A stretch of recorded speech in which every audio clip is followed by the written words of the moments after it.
Bom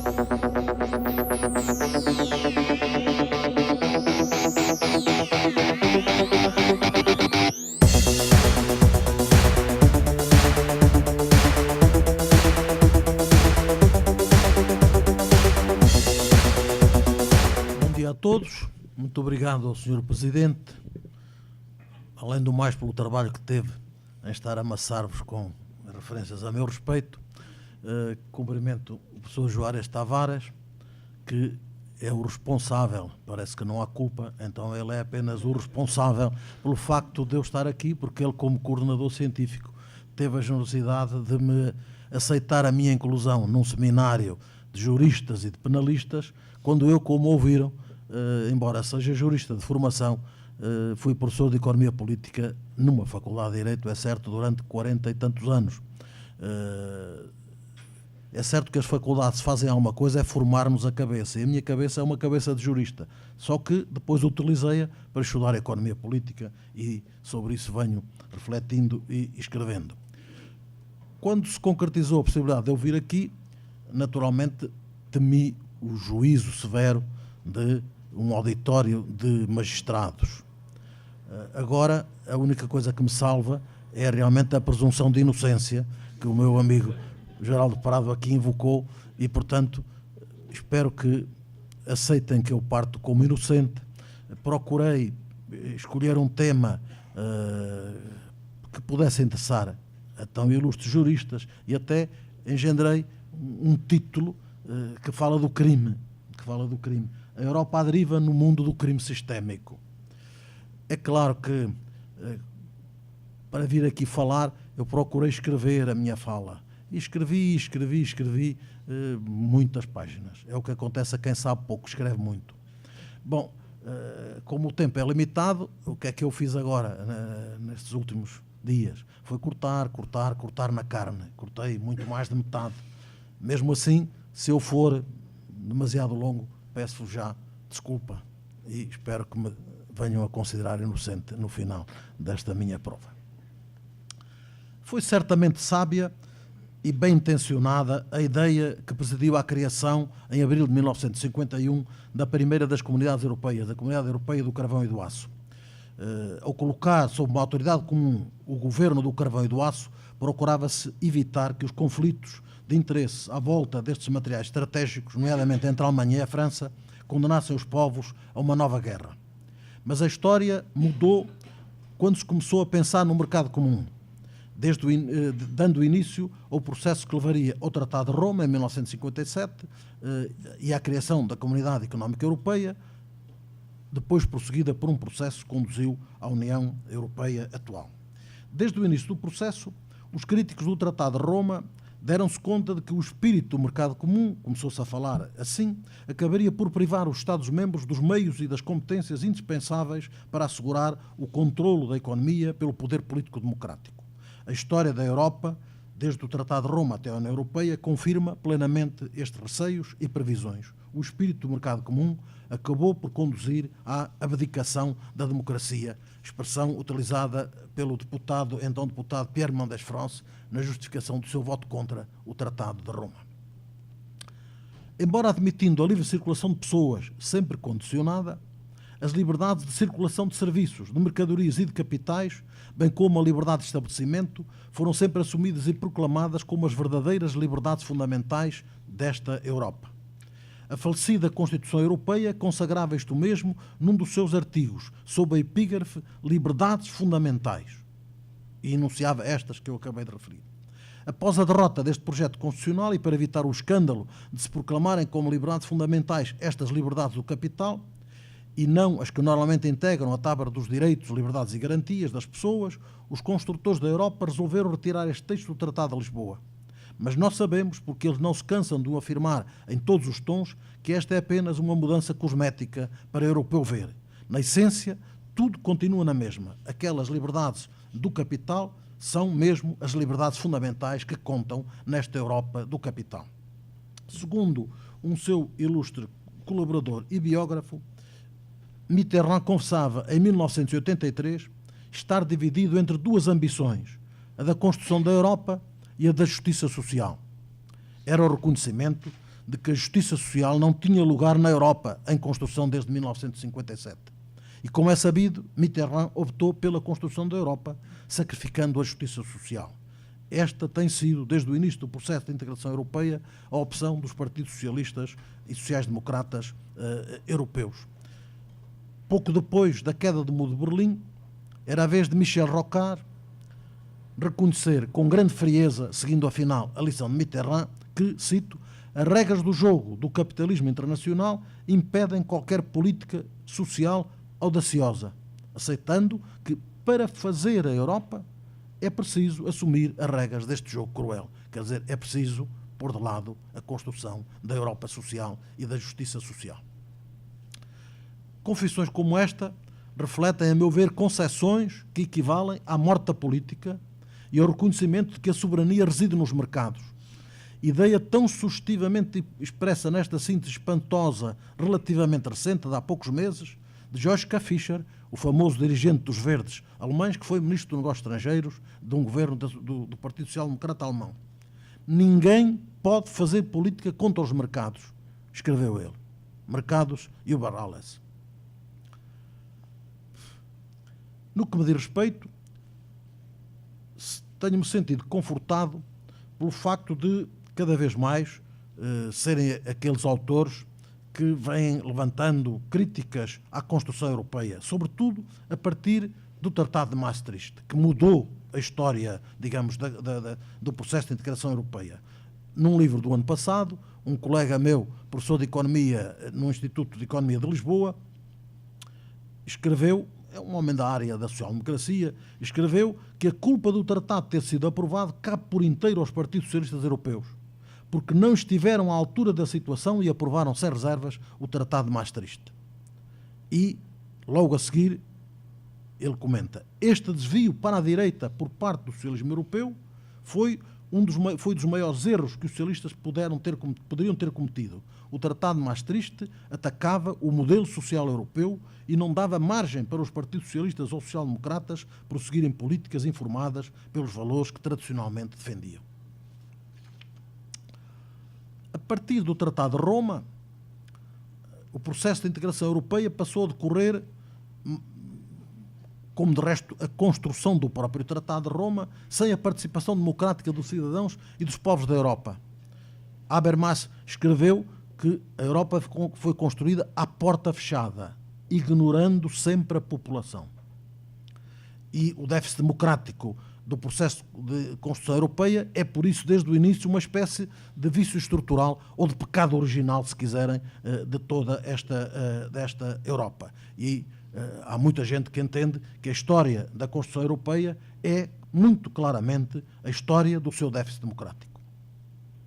Construída nos seus pontos essenciais em função dos interesses do big business contra os interesses dos povos europeus, esta Europa é tudo menos um espaço solidário, tudo menos uma entidade que respeita a vontade dos cidadãos, a dignidade dos povos da Europa e a igualdade entre os Estados-membros soberanos. A história desta Europa, do capital, mostra com efeito que ela assentou sempre numa atitude de reserva mental, escamoteando aos povos da Europa o verdadeiro significado de cada passo dado, numa política de pequenos passos, numa política de facto consumado. Há quem fale de método Monet, na mentira política institucionalizada, na hipocrisia, no ilusionismo e na abdicação generalizada da vontade. Estou a citar um dirigente do Partido Socialista francês.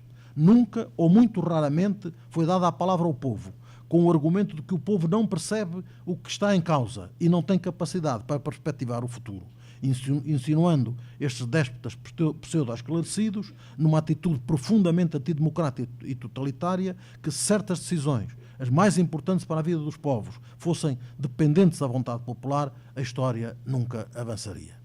Creio que esquecem que, no fundo, é o povo que faz a história. E é o povo que não cabe nas crónicas aquele que verdadeiramente faz a história. Conhecido o resultado do referendo sobre a Constituição Europeia, que reprovou essa Constituição Europeia, que recusou essa Constituição Europeia, o presidente francês, Jacques Chirac, declarou pouco tempo depois, poucas horas depois, ou no dia seguinte, em 2005, os cidadãos dizem não à Europa porque recusam a Europa como ela é.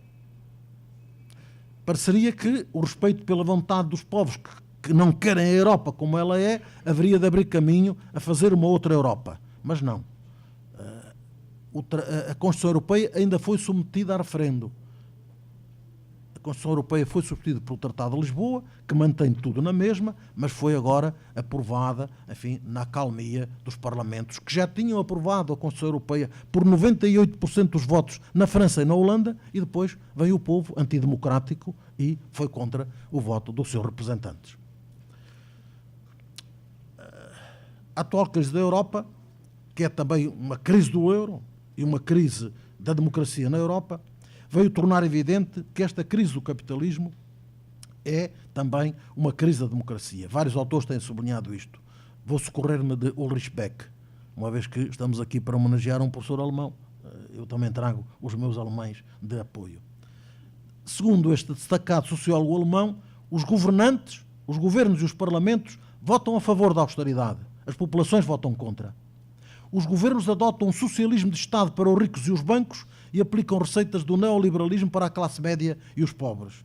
Os governos, eu diria o Estado do capital financeiro, impõem um sistema gerador de tanta desigualdade e injustiça que imputa escandalosamente aos grupos mais fracos os custos resultantes de um sistema financeiro que ficou descontrolado.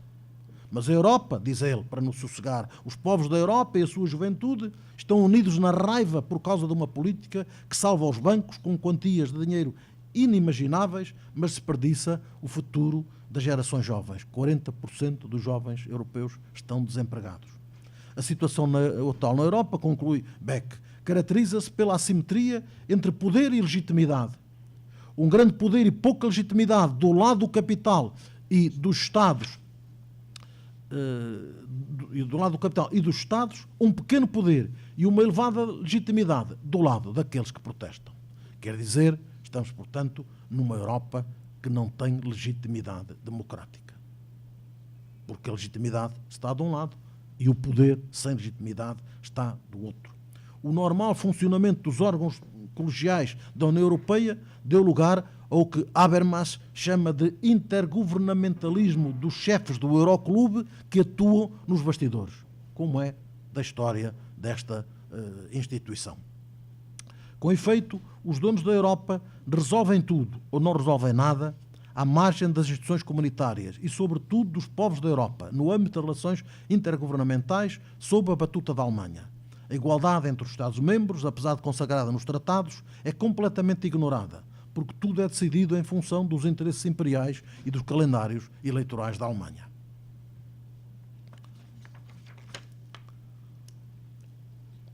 Disse há pouco que o Tratado de Maastricht marca um ponto de viragem no processo de integração europeia, acentuando a nota federalista. Direi que particularmente importante foi a criação da União Económica e Monetária, que Paul Krugman chama uma fantasia, acusando os dirigentes europeus de recusarem reconhecer o erro da sua fantasia, a entrada em funcionamento do Banco Central Europeu e a entrada do euro em circulação, ao mesmo tempo que se aprovavam as regras draconianamente monetaristas do Pacto de Estabilidade e Crescimento.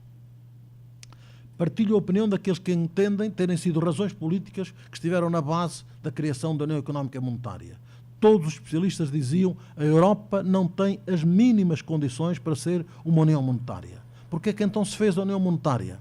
Porque, entretanto, a Alemanha, num golpe de overnight, se tinha reunificado, anexando a RDA. O Helmut Kohl, Gorbachev e, com a grande cumplicidade, naturalmente, da administração americana, ganharam sobre a França, que até à última se opôs à reintegração, à reunificação da Alemanha. Reunificada a Alemanha, o medo da grande Alemanha ressurgiu na França, com alguma razão.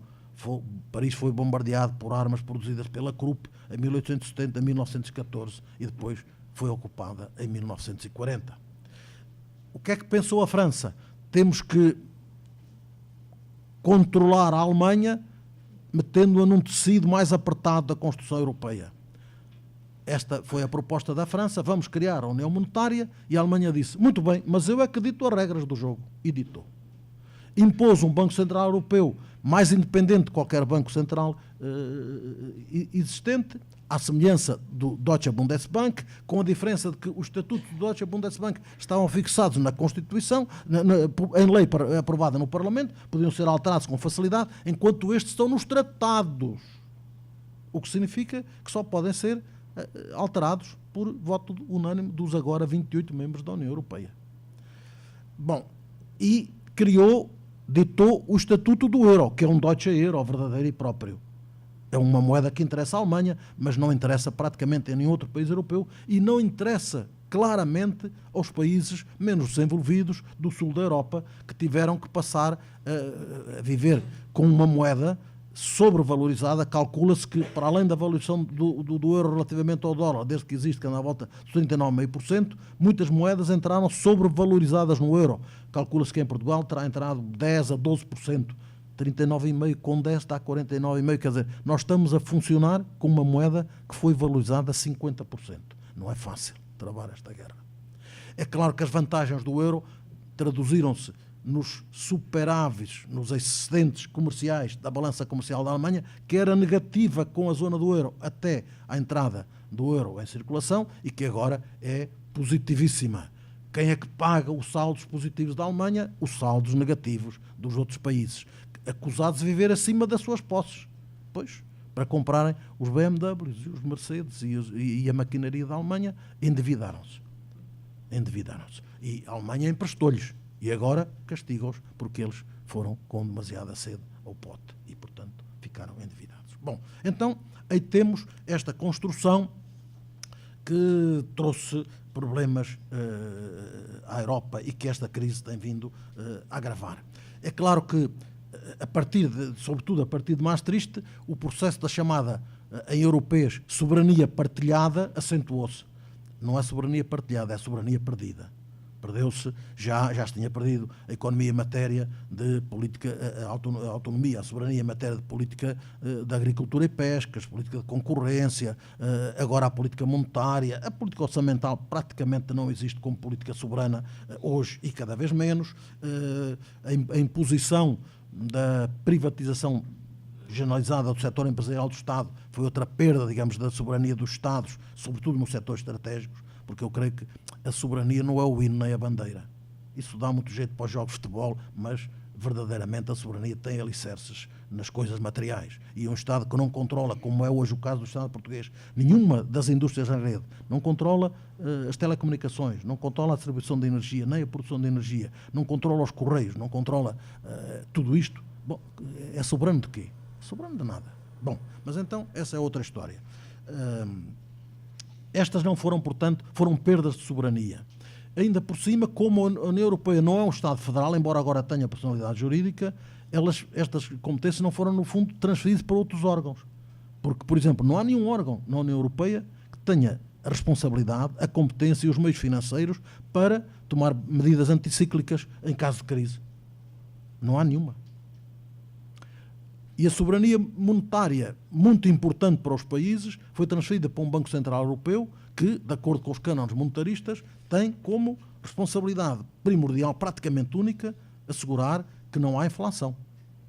Mas não tem nada a ver com o combate ao desemprego, a promoção do crescimento económico, a redistribuição da riqueza, enfim, a promoção do desenvolvimento regional equilibrado. Isso não tem. Já em plena crise, o nosso Banco Central Europeu ainda se deu ao luxo de subir as taxas de juros. Toda a gente disse, estão malucos. E estavam. Estão, porque aquele banco é um banco esquizofrénico. Os seus estatutos são esquizofrénicos. O Banco Central Europeu não pode emprestar dinheiro aos Estados, mas empresta dinheiro aos bancos, em quantidades praticamente ilimitadas, a pouco mais de 0%. E o que é que fazem os bancos? Vão emprestar dinheiro aos Estados falidos, já emprestaram a 20%. Agora, Portugal está a pagar os empréstimos há 10 anos a cerca de 5%. Às vezes um bocadinho mais, às vezes um bocadinho menos. E a própria Troika fez o favor de nos emprestar dinheiro a 5,1%. Taxas de juros agiotas. Quando a Alemanha se financia nos mercados a pouco mais de 0%. Financia-se quase de graça e depois emprestou-nos dinheiro a 5,1%. Agora parece que só já pagamos 3,8%. Mas, portanto, esta é a Europa solidária, como veem. Bom, então, esta perda de soberania é uma perda que não é transferida para ninguém, para nenhuma estrutura, porque a Europa não é um Estado federal. Então, está bem, nós perdemos soberania como Estados nacionais, ficamos uma espécie de Estados federados, mas o Estado federal tem essas competências. Não tem. O Parlamento Europeu não é um parlamento representativo dos povos da Europa, como qualquer outro parlamento, porque não faz nada. O Parlamento Europeu está lá, viaja de Bruxelas para Estrasburgo, de Estrasburgo para Bruxelas, mas não faz grande coisa. Mesmo depois do Tratado de Lisboa, continua a ser um nada político. A Comissão Europeia não é um governo de um Estado federal. E a União Europeia não tem um orçamento capaz de efeitos redistributivos, porque 1% do PIB da União Europeia não é orçamento nenhum. Os países da Europa têm, normalmente, o orçamento, em média, de cada um deles, anda entre os 40% e 60% do PIB. Bom, mas o orçamento da União tem 1% do PIB. Ora, o orçamento federal na União Brasileira é muito superior, na República, na Federação Alemã é muito superior, nos Estados Unidos é muito superior. Bom, então aquela Europa é uma coisinha, é um brinquedo meio federal, porque o Banco Central Europeu é um banco federal, verdadeiramente. Os bancos centrais nacionais têm menos competências do que os bancos centrais dos Estados Federados norte-americanos, e o Banco Central Europeu é um banco completamente autónomo, enquanto o Banco Central, o FED norte-americano, o Banco da Inglaterra, o Banco da Rússia, o Banco do Japão, o Banco da China, o Banco de muitos outros países, são, digamos, como diz o texto americano, independentes within the government. São independentes, mas agora aqui, na Europa, o Banco Central Europeu entende-se, depois de um Conselho Europeu em Helsínquia, que não pode ter nenhum diálogo. O diálogo é apenas um diálogo não vinculativo. Pronto. E não empresta dinheiro, nem dá garantias, empresta aos bancos e depois eles emprestam. Ora bom, isto significa que o princípio da independência dos bancos centrais, que agora parece que está no vosso Congresso, rezem aos deuses para que não seja aprovado, porque eu penso que é uma desgraça, então significa que os Estados foram privatizados. O Estado tem as suas políticas, precisa de dinheiro para as financiar. O que é que faz? Vai aos mercados. E os mercados é que lhe dizem se emprestam dinheiro e se emprestam a que taxa de juros. Quer dizer, esta função, que parece que era uma função de soberania, desapareceu, foi privatizada. E os Estados foram colocados na mesma posição em que está qualquer indivíduo ou qualquer empresa. Precisa de dinheiro, vai aos bancos, e os bancos é que dizem se sim ou não emprestam dinheiro e em condições emprestam. E esta chamada crise das dívidas soberanas só veio realmente confirmar estas complicações todas, porque verdadeiramente elas não eram dívidas soberanas. Os Estados endividaram-se para pagar aos bancos que tinham ficado falidos depois de andarem a jogar no casino. Em Portugal, por exemplo, a dívida externa portuguesa em 2009, 2/3 era dívida privada, só 1/3 é que era dívida pública. E em 2009 ainda estava à volta dos 60% do PIB que mandam as regras do Pacto de Estabilidade e Crescimento. No caso da Irlanda foi mais escandaloso. A Irlanda estava bem de vida, era apontada como exemplo, só que de um momento para o outro os bancos islandeses ficaram falidos em muitos milhões de euros. E foi o povo irlandês que teve que se endividar para pagar a dívida dos bancos. Não lhe aconteceu mais nada. Só os bancos é que ficaram com aquele buraco que era preciso preencher. Em Portugal foi praticamente a mesma coisa, na Grécia a mesma coisa, etc. Bom, então, esta situação agravou-se porque a Alemanha, com a senhora Merkel à frente, entendeu que a melhor maneira de tratar este assunto é dizer: a crise da Grécia são os preguiçosos, são os tipos cheios de vícios, que estão realmente habituados a viver acima das suas posses. E como havia eleições próximas num dos Estados federais, deixou andar, queimando a vítima, enlumbrando. E aquilo que podia ter-se resolvido muito rapidamente e com pouco dinheiro, acabou por se complicar e alastrar, digamos, a Portugal e a Irlanda e a Espanha e a Itália, e então aí as coisas como alto que estamos a atingir níveis que não podemos deixar avançar. Aí, mas o próprio Habermas, nesta altura, ele criticou a senhora Merkel, dizendo que a prioridade das preocupações nacionais alemãs nunca se manifestou com tanta clareza como na resistência robusta de uma chanceler que, em maio de 2010, bloqueou durante semanas a ajuda europeia à Grécia e um mecanismo de emergência para salvar o euro. e acusou Merkel de não ser capaz de ultrapassar a consideração oportunista dos joguinhos de política interna, cedendo ao medo das armas de destruição maciça da imprensa tabloide, esquecendo a força destrutiva das armas de destruição maciça dos instrumentos financeiros.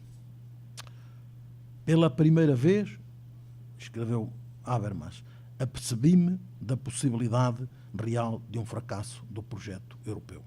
Isto por culpa, se calhar ele também não diz culpa, porque agora não há culpa, não é? Mas imputando a responsabilidade exatamente a uma alteração na posição da Alemanha, que abandonou a sua consciência, digamos, de um comportamento comprometedor para ela durante a Segunda Guerra Mundial e, durante vários anos, manteve uma atitude de compromisso e de disponibilidade para a compreensão dos problemas europeus, fazendo seus os problemas dos povos da Europa. Porque, diz ele, a Alemanha abandonou esta atitude, as coisas mudaram.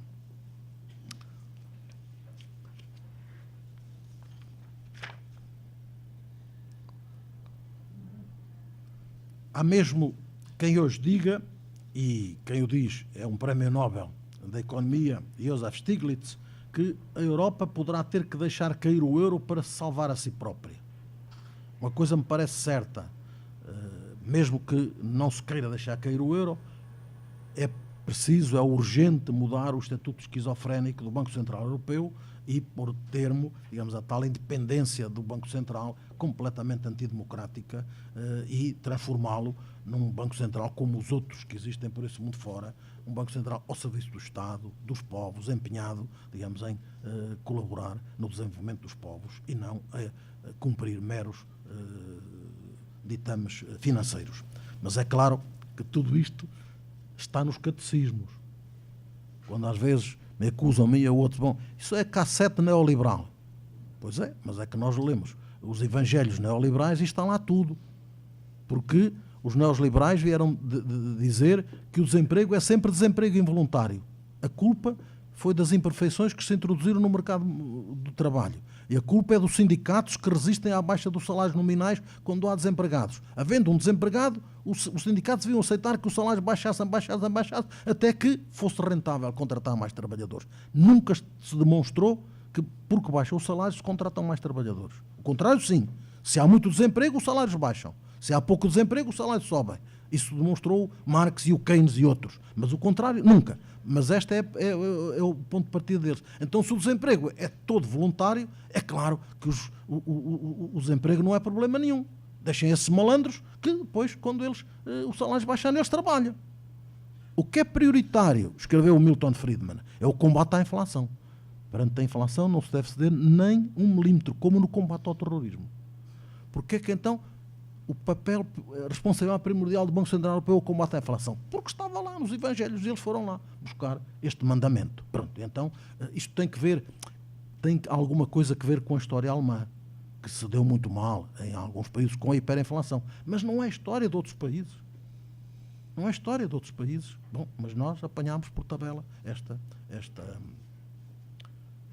esta construção.